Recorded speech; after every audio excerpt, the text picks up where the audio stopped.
We're working together in tandem on all of that. This week, you've heard a little bit. I won't reiterate all of this, but just showing again legislation that is related to common sense, that follows what the American people believe in and see is reasonable and makes sense.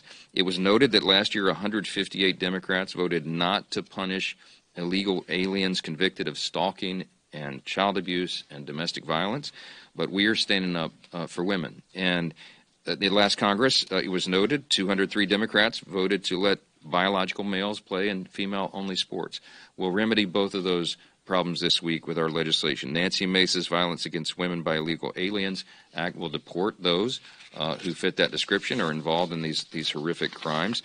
And Greg Stubbe's Protection of Women and Girls in Sports Act of 2025 will ensure that female-only sports remain female-only.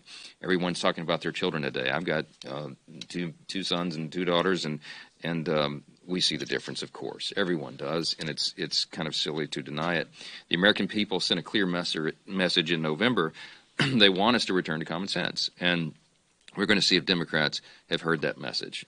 We certainly have, and we're happy to lead on it. With regard to taxes, wanted you to encourage you to read a new report from the National Association of Manufacturers. It was just published this morning. And this report shows that if we let the Trump tax cuts expire, we're at risk of losing as many as 6 million total jobs and $540 billion in employee compensation. We cannot fail to extend the Trump tax cuts, and our manufacturing sector is just one that will be especially hard hit. We'll be seeing more studies like this come out where people are urging that we get this job done, and we will.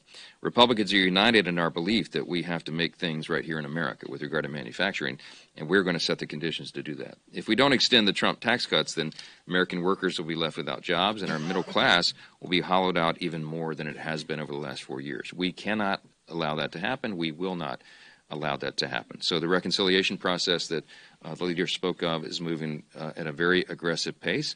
We set out a calendar for all the House Republicans today with very specific target dates on all of this.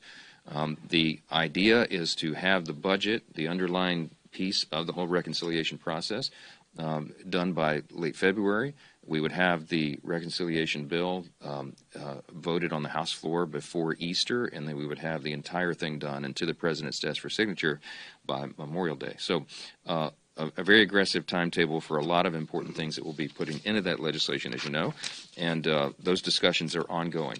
I would anticipate lots of specific and detailed questions about what's going to be on that. Let me just give you the answer right now. I'm not going to tell you, okay? This is internal politics and discussion.